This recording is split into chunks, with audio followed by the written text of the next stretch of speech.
भारत के दक्षिणी छोर पर, जहां जमीन धीरे धीरे समुद्र में समा जाती है, जहां हर लहर रामायण की कथा सुनाती है, वही बसा है रामेश्वरम।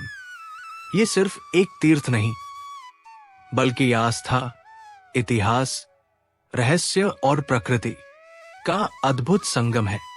रामेश्वरम 4 धामों में से एक है और भगवान शिव के 12 ज्योतिर्लिंगों में सबसे पवित्र स्थानों में गिना जाता है। प्रभु श्री राम जी ने लंका की ओर जाने से पहले भगवान शिव जी की पूजा की थी और हजारों लाखों की संख्या में आज भी लोग यहाँ पर राम सेतु का दर्शन करने के लिए आते हैं। यहाँ के मंदिरों की दिव्यता और धार्मिक वातावरण मन को शांति और श्रद्धा से भर देता है। तो रामेश्वरम में आप कौन कौन सी दर्शनीय स्थलों पर जा सकते हैं और साथ ही में होटल खाना और आपका कितना बजट आ सकता है, इस वीडियो में हम आपको रामेश्वरम यात्रा के बारे में संपूर्ण जानकारी देने वाले हैं। रामेश्वरम पहुंचने के लिए रामेश्वरम का सबसे नजदीकी एयरपोर्ट मदुरै है, जो लगभग 170 किलोमीटर दूर स्थित है। मदुरै से टैक्सी या बस द्वारा रामेश्वरम पहुंचा जा सकता है। रामेश्वरम रेलवे स्टेशन देश के कई प्रमुख शहरों से सीधे जुड़ा हुआ है। पंबन ब्रिज से होकर गुजरती ट्रेन यात्रा खासतौर पर बेहद यादगार होती है। रामेश्वरम तमिलनाडु के प्रमुख शहरों जैसे मदुरै, रामनाथपुरम और चेन्नई से सरकारी और निजी बसों द्वारा अच्छी तरह जुड़ा है। रामनाथ स्वामी मंदिर के सामने स्थित है अग्नि तीर्थम। यहां समुद्र स्नान बहुत पवित्र माना जाता है। मान्यता है कि यहां स्नान करने से पाप नष्ट होते हैं और आत्मा शुद्ध होती है। सूर्योदय के समय यह स्थान अद्भुत आध्यात्मिक ऊर्जा से भर जाता है। रामेश्वरम की आत्मा है श्री रामनाथ स्वामी मंदिर। मान्यता है कि लंका विजय के बाद भगवान श्री राम ने यही शिवलिंग की स्थापना की और भगवान शिव की पूजा की।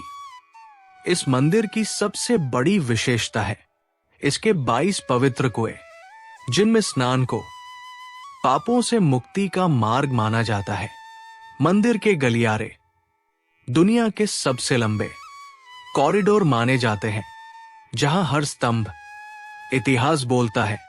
ये स्थान आस्था, वास्तुकला और आध्यात्मिक ऊर्जा तीनों का केंद्र है।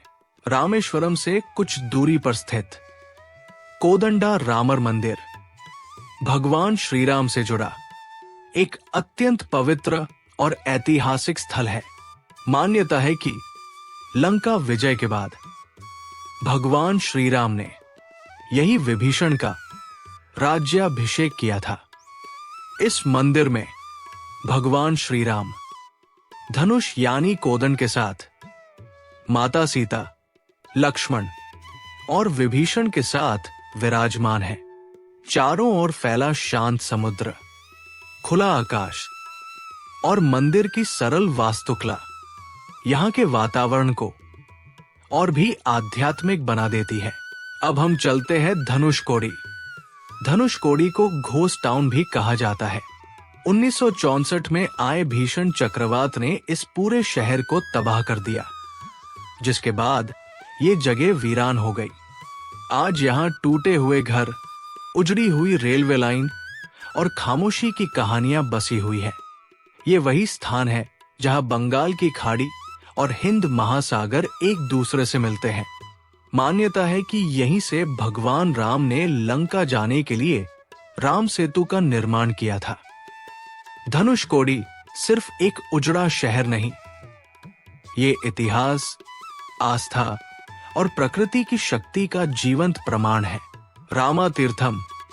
रामातीर्थम एक प्राकृतिक मीठे पानी का कुंड है जो छोटी पहाड़ियों के बीच स्थित है।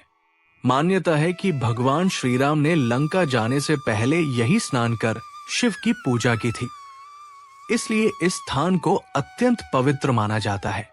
चारों ओर हरियाली, चट्टानें और शांति से भरा वातावरण मन को गहराई से सुकून देता है। श्रद्धालु मानते हैं कि रामा तीर्थम में स्नान करने से पापों का नाश और मन की शुद्धि होती है। ये मंदिर 5 मुखों वाले हनुमान जी को समर्पित है। मान्यता है कि लंका विजय के बाद यही भगवान राम ने हनुमान जी को विश्राम दिया था।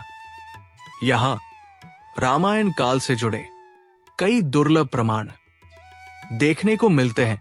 लक्ष्मण तीर्थम, ये तीर्थ भगवान लक्ष्मण से जुड़ा हुआ माना जाता है। मान्यता है कि लंका विजय के बाद भगवान राम के साथ लक्ष्मण ने भी यहां स्नान कर आत्मशुद्धि की थी।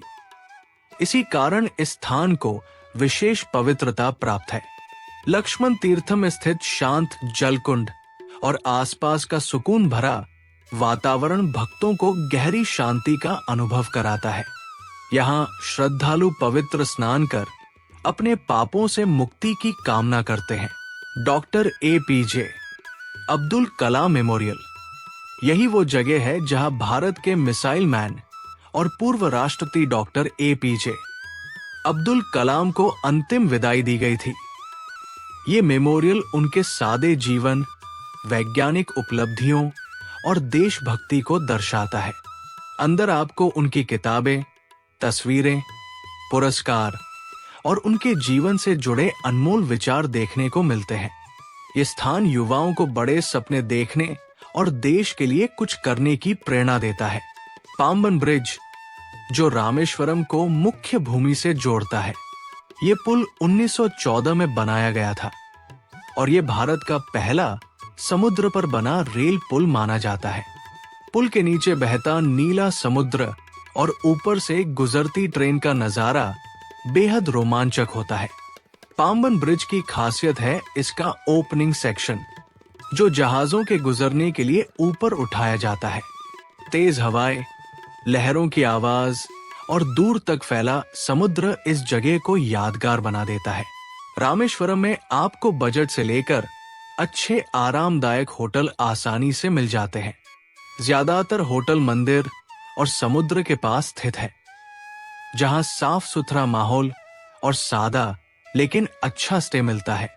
खाने की बात करें तो यहाँ का साउथ इंडियन खाना बेहद स्वादिष्ट और शुद्ध होता है।